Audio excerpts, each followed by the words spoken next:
하나님 말씀 함께 보겠습니다. 고린도후서 12장 7절로 10절 말씀입니다.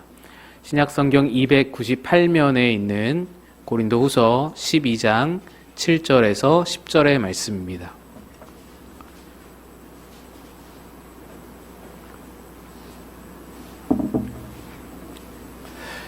고린도후서 12장 7절에서 10절의 말씀,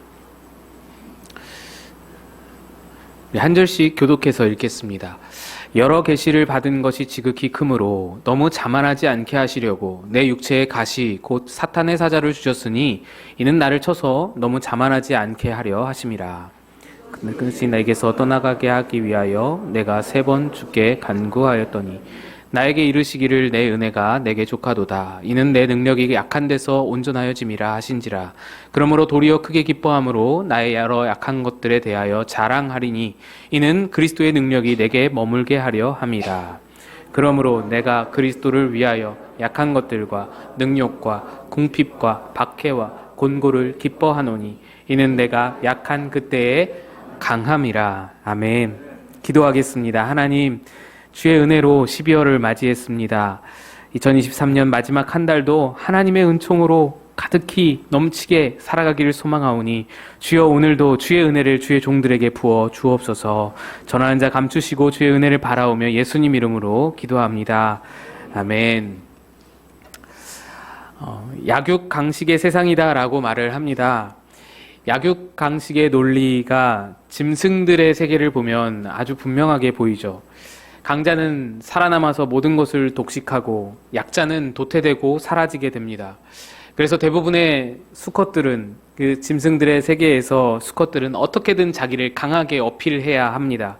그래야 암컷에게 선택을 받고 생존과 번식 둘 다 이룰 수가 있는 것입니다.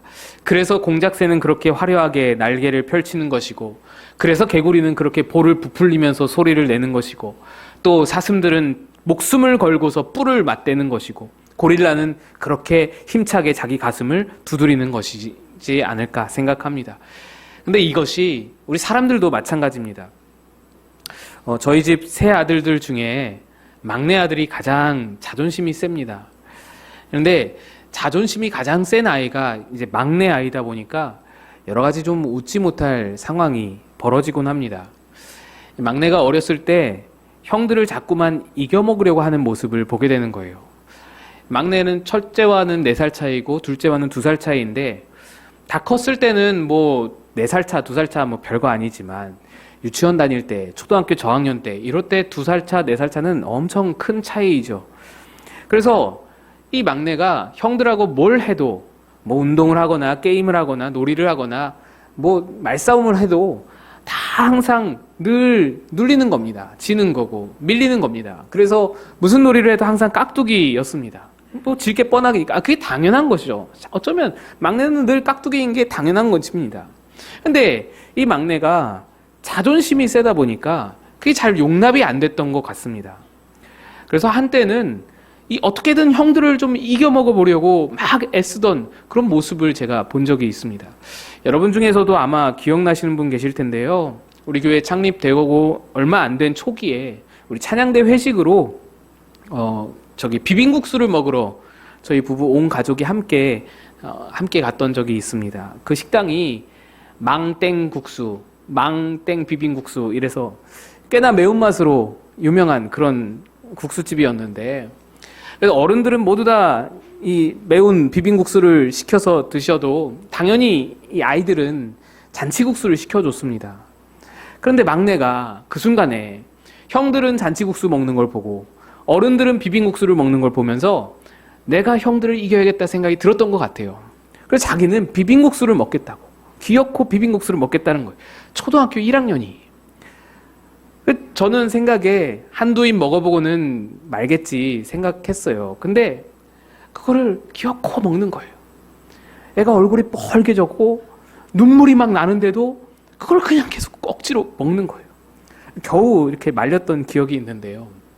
형들에게 지는 것이 일상이었던 그 자존심 센 막내가 요 기회라도, 먹는 거라도 형들을 좀 이기고 싶다. 형들보다 강해 보고 싶다. 이런 생각이 들었던 것 같습니다. 부모 입장에서는 좀 짠한 모습이죠.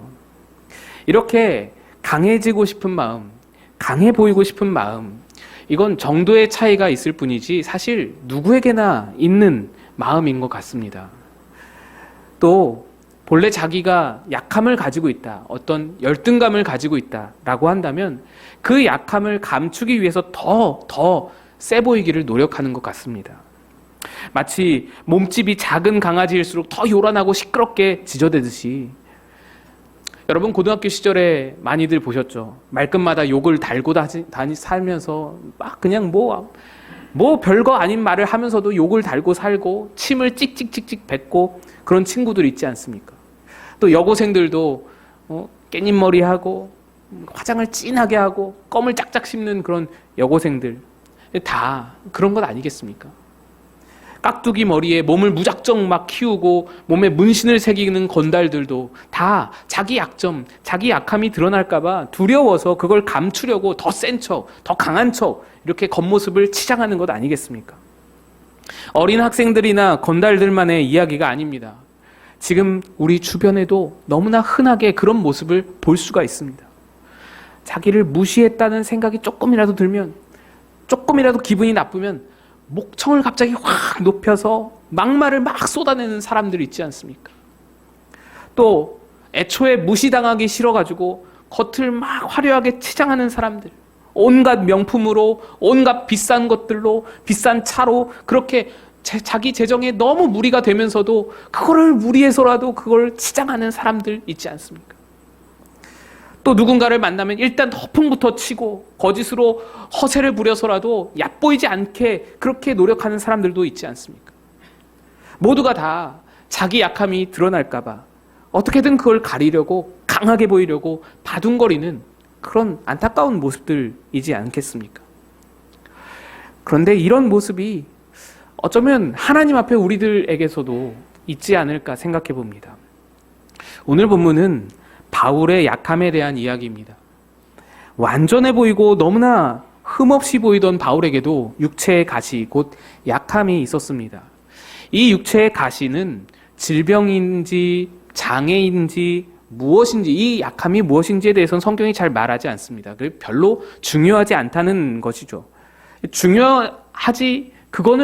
그게 약함이 무엇인지는 중요하지 않지만 진짜 중요한 건 따로 있습니다. 바울이 이 약함을 어떻게 다루고 있느냐라는 겁니다. 성경이 말하고자 하는 바는 그것입니다. 하나님은 이 약함을 어떻게 바라보고 있으며 바울은 이 약함을 어떻게 다루고 있는지, 이게 중요한 메시지인 것이죠. 바울은 이 약함이 자기가 사역하는 사역에 좀 방해가 된다고 생각했던 것 같습니다. 그래서 3번을 작정하고 기도를 합니다. 바울이 3번 기도했다라는 표현은요, 그냥 우리가 하루 날 잡아서 교회에 와서 특별하게 날 잡고 와서는 좀 몇 시간 기도하는 거, 그런 기도가 아닙니다. 이거는 적어도 한 몇 달 또는 보통 한 몇 년을 작정하고서 꾸준히 기도했다라는 뜻입니다.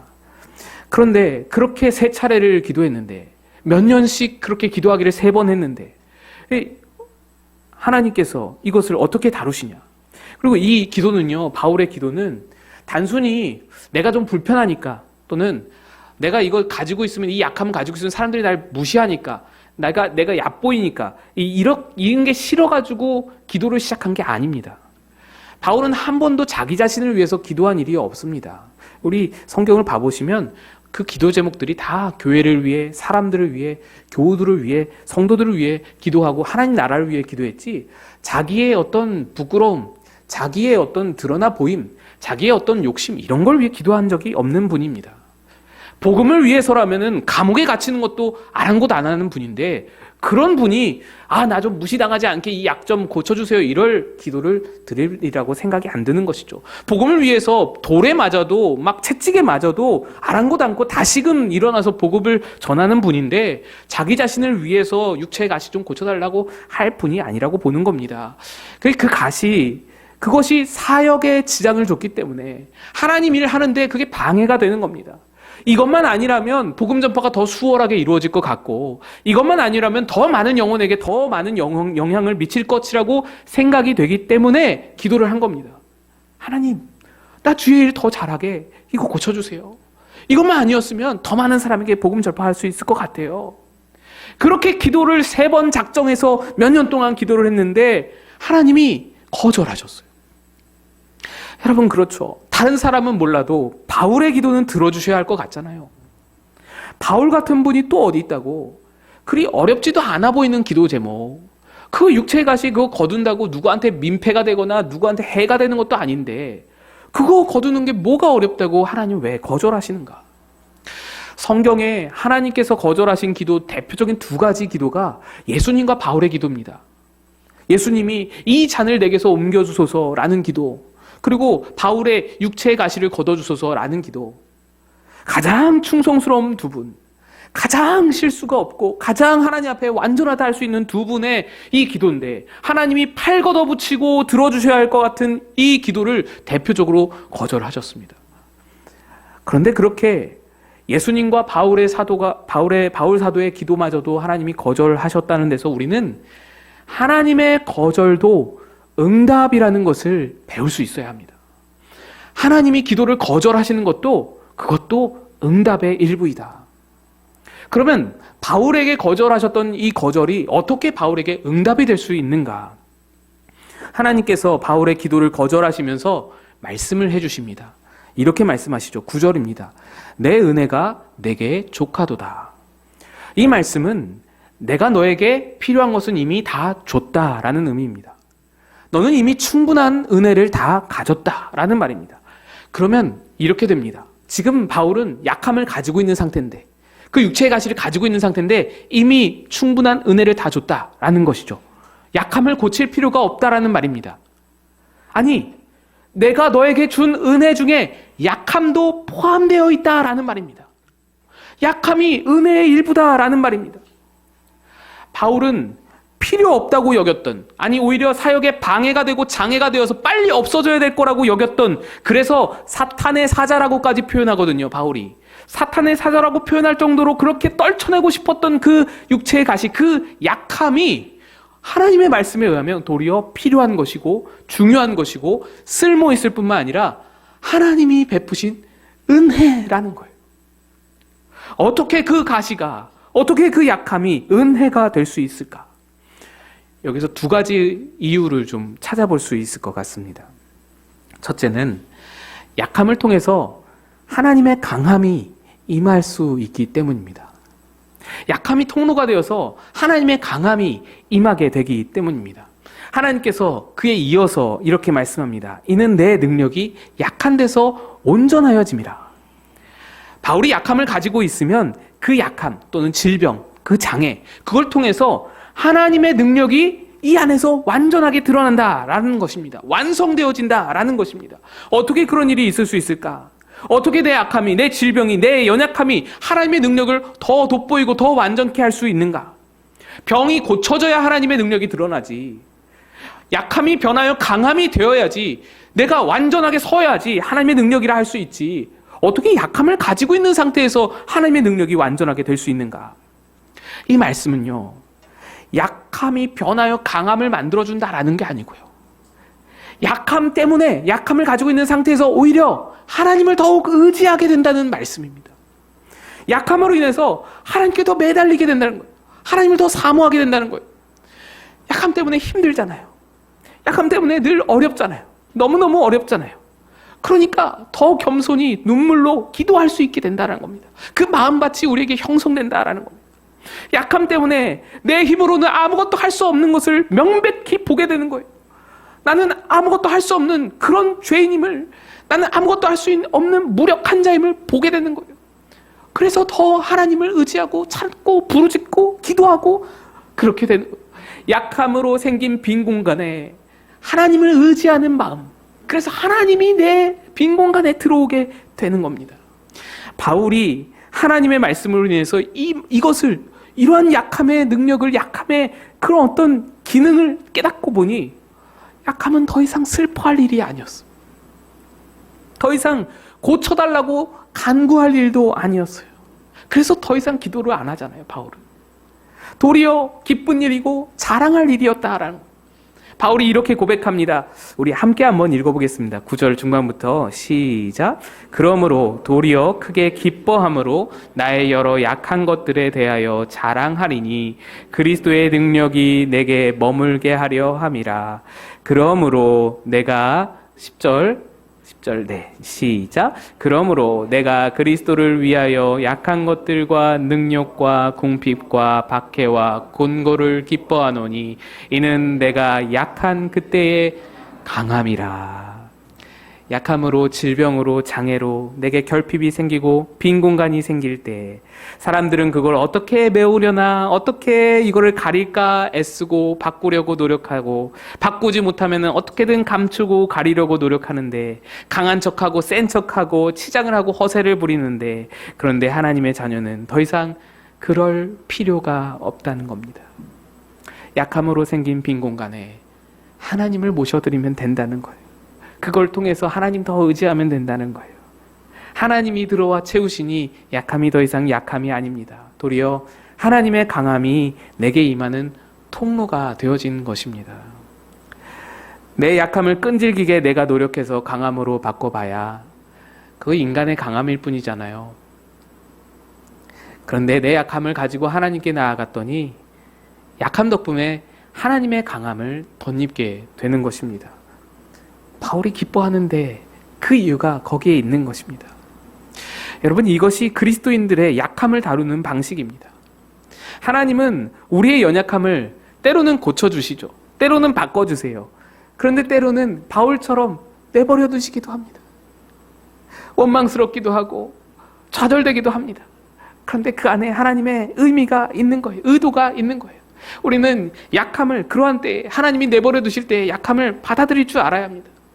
어떤 질병이든 어떤 결핍이든 하나님께서 고쳐주지 않고 내버려 두신다면 그거 가지고 하나님께 더 나아갈 수 있고 하나님 의지하는 삶으로 갈 수 있어야 합니다.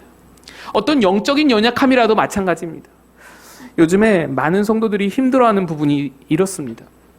목사님, 하나님을 믿는다고 하는데 나는 왜 이렇게 흔들릴까요? 나 믿음의 사람인데 나는 왜 이렇게 걱정이 많고 불안해할까요? 왜 이렇게 수많은 유혹 앞에 속수무책일까요? 나는 왜 영적으로 더 강한 자로 서지 못할까요? 목사님, 나는 왜 이거밖에 안 될까요? 믿음의 사람이라면 하루빨리 약함이 변화되어서 강함이 되어야 될 것 같은데 내가 받은 은혜 무수히 많은데 그 은혜로 내가 좀 강하게 강직하게 굳건하게 서야 될 것 같은데 나는 그러지 못해요. 목사님, 너무너무 실망하고 낙심하는 겁니다.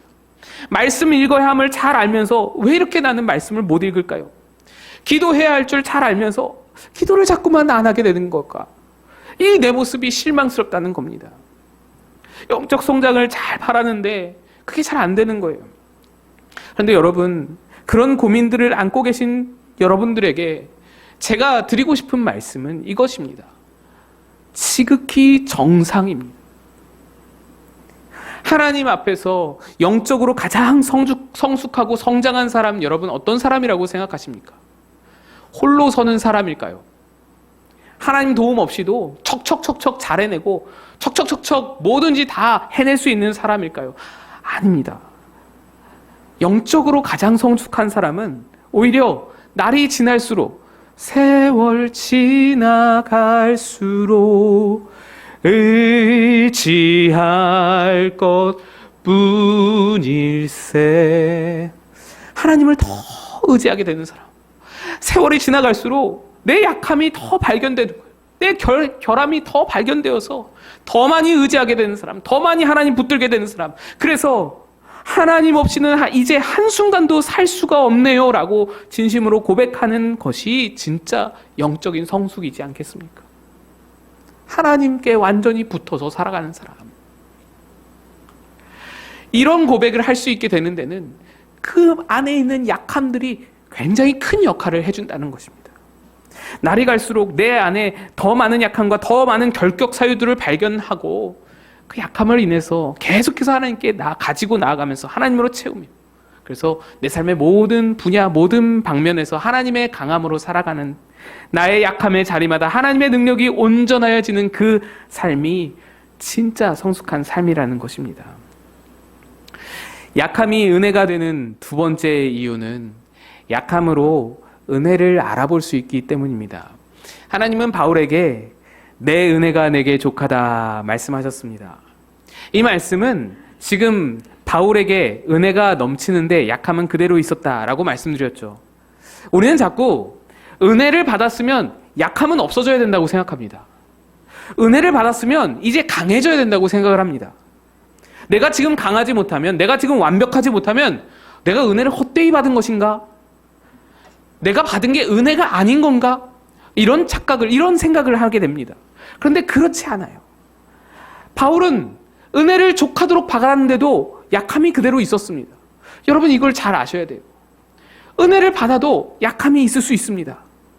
어떤 목사님이 이런 말씀을 하시더라고요. 은혜는 무엇을 하게 만드는 능력이 아니라 무엇을 하지 않을 수 없게 만드는 감동이다. 은혜는 무엇을 하게 만드는 능력이 아니라 무엇을 하지 않을 수 없게 만드는 감동이다. 그렇습니다. 은혜를 받았다고 해서 순간에 능력이 임해서 약함이 순식간에 강함이 되고 모든 유혹도 다 무찌르는 초인이 되어 산다는 것이 절대로 아닙니다. 은혜를 받았어도 약함은 그대로 있을 수 있어요. 은혜를 받았어도 여전히 넘어지는 존재가 돼 있을 수 있어요. 그런데 그 연약함, 그 넘어지는 그 마음, 그거 가지고서 작은 한 발이라도 더 내디딜 수 있는 감동이 우리 안에 주어지는 게 그것이 은혜 받은 자입니다. 조금 걸어가다가 넘어질 걸 알아요. 조금 걸어가다가 또 넘어지겠지, 또 실패하겠지를 알아요. 나도 알아요. 그런데 그래도 한 번 더 나아가 보자. 그래도 다시 일어나 보자. 그 마음이 부어지는 겁니다. 그게 은혜예요. 은혜라는 말 자체가요, 자격 없는 자에게 주어진, 거저주시는 선물이에요. 할 수 없는 자에게 부어주시는 감동이에요. 어차피 하나님도요, 여러분 못할 줄 다 아세요. 넘어질 줄 다 아세요. 다 아시면서 또 부어주시고, 또 넘어지면 또 부어주세요. 넘어지면 또 일으켜주세요. 넘어지면 또 부어주세요. 또 사랑을 주시고 또 말씀을 주세요. 왜 그러세요? 그게 은혜니까 그래요. 그게 은혜예요. 그걸 은혜라고 하는 거예요. 한없는 은혜는 그걸 말하는 거예요. 그러니 은혜는 절대로 안 넘어지고 강직하게 굳건하게 끝까지 가는 것이 아니라, 그런 능력이 아니라 넘어지면 또 일으켜주는 감동이에요. 다시 일어나서 걷게 하는 마음의 감동이 은혜입니다. 그렇게 넘어졌다 또 일어나고, 넘어졌다 또 일어나고. 그러면 어때요, 여러분? 그렇게 지나보면, 딱 지나왔을 때, 수십 년 지나왔을 때 뒤돌아보면 나는 한 것이 넘어진 것밖에 없는데, 나는 한 것이 쓰러진 것밖에 없는데, 지나보면 이만큼 와 있어요. 이만큼 자라와 있는 거예요. 그게 바로 은혜로 살아가는 자이지 않습니까? 그게 바로 은혜로 성장하는 자이지 않습니까? 그렇게 자라나 있을 때, 그렇게 이만큼 나와 있을 때, 만약에 내게 약함이 없었더라면 우리는 은혜를 고백하지 않습니다. 내가 왔지. 내가 든든히 서서 여기까지 왔지. 그런데 넘어진 것밖에 할 줄 아는 게 없었던 약함을 가진 자는 뭐라고 고백합니까? 하나님의 은혜다. 처음부터 끝까지 다 하나님의 은혜였다. 약함이 내게 은혜를 밝히 보는 눈을 열어주는 겁니다. 은혜를 은혜로 알아보게 도와주는 것입니다. 여러분, 여러분이 가지고 계신 약함은 이제 부끄러운 것이 아닙니다. 약함으로 더욱 하나님을 의지할 수 있고, 하나님의 강함을 내게 잇대게 할 수 있고, 약함으로 하나님이 나를 이끌어 오신 그 은혜를 깨달을 수 있다면 그거 부끄러운 거 아니에요. 감출 거 아니에요. 도리어 기쁨과 자랑이 되는 것이죠. 그래서 바울이 기쁨과 자랑으로 고백하는 것입니다. 그런데 여기서 여러분, 중요한 것 한 가지가 있습니다. 바울이 자신의 약함이 은혜라는 것을 어떻게 깨달을 수 있었나요? 하나님의 강함이고 또 하나님의 은혜를 알아볼 수 있는 것이 약함이라는 것을 어떻게 알 수 있었나요? 그 약함을 가지고 하나님께 나아갔을 때 알았습니다. 하나님께 나아갔을 때, 3번이나 작정을 하고 하나님께 그 약함을 가지고 내려놓으며 하나님께 나아갔을 때 깨닫게 된 것입니다. 그리고 그 깨달음은 바울에게 커다란 기쁨을 주었습니다. 10절 보시면, 그러므로 내가 그리스도를 위하여 약한 것들과 능욕과 궁핍과 박해와 곤고를 기뻐하노니. 여러분, 여러분에게 있는 약함, 여러분의 질병, 여러분의 가난, 여러분의 못남, 여러분의 부족함, 연약함, 이거 모두 다 더 이상 부끄러운 것이 아닙니다. 그걸 내가 끌어안고 내가 해결해 보려고 내가 이걸 어떻게든 강함으로 바꿔야 된다, 이렇게 서 있으면 부끄러움이고 연약함일 수밖에 없죠. 그러나 그 약함을 가지고 하나님께 나아가면 하나님께서 그 약함을 통해 은혜를 주시고 약함이 은혜가 되고 약함이 강함이 되는 것입니다. 미국에서 목회하시다가 은퇴하시고 순회 설교자로 활동하시는 노진준 목사님의 가정 이야기입니다.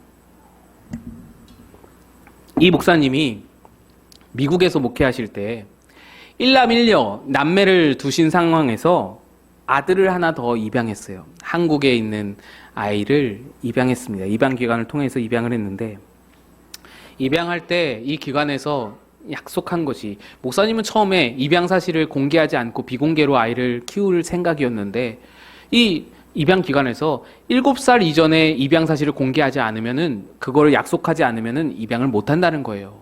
그래서 그걸 약속하고 입양을 하게 됐습니다.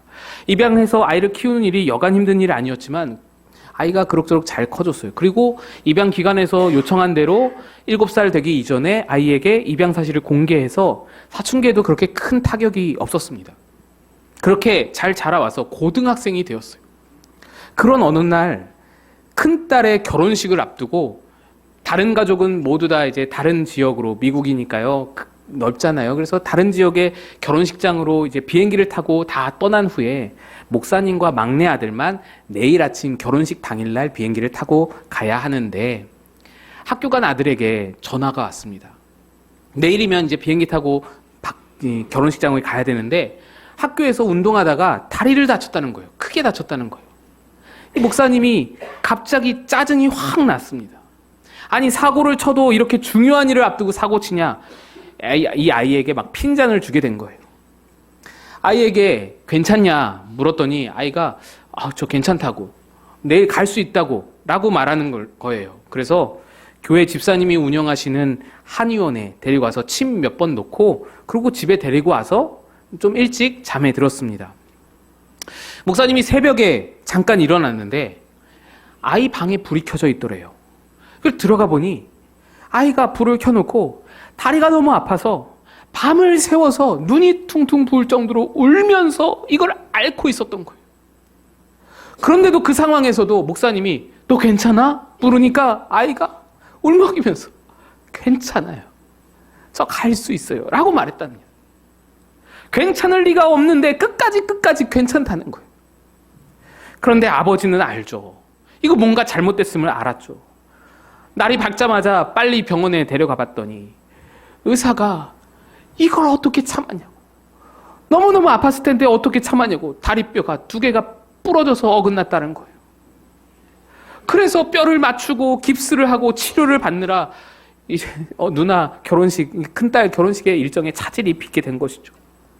돌아오는 길에 아이가 목사님에게 아빠 죄송해요 라고 말했습니다. 자기 때문에 누나 결혼식에 차질을 빚은 게 너무너무 죄송하고 안타까운 거예요. 게다가 이 아이가 입양한 아들이잖아요. 그걸 다 알고 있잖아요. 아빠의 친딸 결혼식을 위해서 중요한 날인데 자기가 입양된 아들이 이렇게 사고를 쳐서 이게 마음에 걸려서 아빠한테 죄송하다고 그러는 거예요. 근데 그 말, 그 죄송해요, 아빠 죄송해요 하는 말을 듣는 순간에 이 아빠 목사님이 울컥하더랍니다. 야, 이 녀석아, 이럴 땐 아빠한테 화를 내야 되는 거야. 아빠 의사 말 들었지. 내가 얼마나 힘들었는데, 내가 얼마나 아팠는데, 그게 맞는 거야. 그게 아들이야. 너 아빠한테 말하지 그랬어. 아파서 잠 못 들 때 아빠를 흔들어 깨웠어야지. 너 내 아들인데, 내가 너의 아빠인데 왜 나한테 그 말을 못했어? 너 내 아들인데. 저는 이 이야기를 들으면서 하나님의 우리를 향하신 마음이 이러하다 생각을 했습니다. 우리는요, 하나님 앞에 절대로 항상 잘할 수 없습니다. 우리 하나님 앞에서 완전할 수 없어요. 넘어지고 실수할 수밖에 없는 존재예요. 그게 우리입니다. 그게 정상입니다. 근데 하나님은 우리가 하나님 앞에 실수했다고 맨날 넘어진다고. 너 어저께도 넘어지더니 오늘 또 넘어지냐? 너 같은 자식 필요 없다 하면서 파내버리는 그런 무정한 아버지가 아니지 않습니까? 오히려 하나님이 원하시는 것은 무엇입니까? 아프면 아프다고, 힘들면 힘들다고 말할 수 있는 친밀한 관계가 하나님이 우리에게 원하시는 그런 관계예요. 입양된 아들이라고 나는 아들이긴 아들이지만 아들이 아닌 것 같이 느끼면서 아버지한테 내 아픔도 말하기 힘들어하는 그런 모습이 하나님 원하는 모습이 아니라는 거예요. 아빠 아파요. 아빠 힘들어요. 말할 수 있어야 되는 거예요. 그게 하나님 원하시는 거예요. 물론 우리 하나님은 우리가 말하지 않아도 다 아시죠. 다 아시는 하나님이에요. 우리 아픔, 우리의 약함 다 아십니다. 그런데 다 아시는 하나님께 오히려 그 약함을 가리고 그 약함을 아닌 척하고 괜찮은 척하고 그렇게 말하면 하나님이 우리를 뭐라고 생각하실까요? 너는 나를 아버지로 보지 않는 거니? 내가 다 아는데, 내가 너의 약함과 아픔과 너의 힘든 거 다 아는데 왜 나에게까지 그걸 부끄러운 것으로 여기고 그것을 애써 감출 것으로 여기고 괜찮은 척하고 아무렇지 않은 척하고 왜 그런 거니? 하나님 그러시지 않을까요? 여러분, 우리 하나님은 지금도 여러분을 기다리십니다. 너 가지고 있는 그 약함 가지고 나한테 나와라. 나랑 같이 나누자. 내가 그 약함에 은혜를 더해줄게. 내가 그 약함으로 하나님의 강함을 덧입게 해줄게. 가지고 나와. 나한테 가지고 나와. 하나님은 오늘도 여러분이 약함을 들고 하나님께 나오기를 기다리고 계신 겁니다. 여러분의 약함이 은혜로 바뀌어질 줄로 믿으신다면 오늘 이 시간 그 약함을 가지고 하나님 앞에 나아가서 더 큰 은혜를 누리시는 저와 여러분 다 되시기를 주님의 이름으로 축복드립니다. 같이 일어나서 찬양하겠습니다.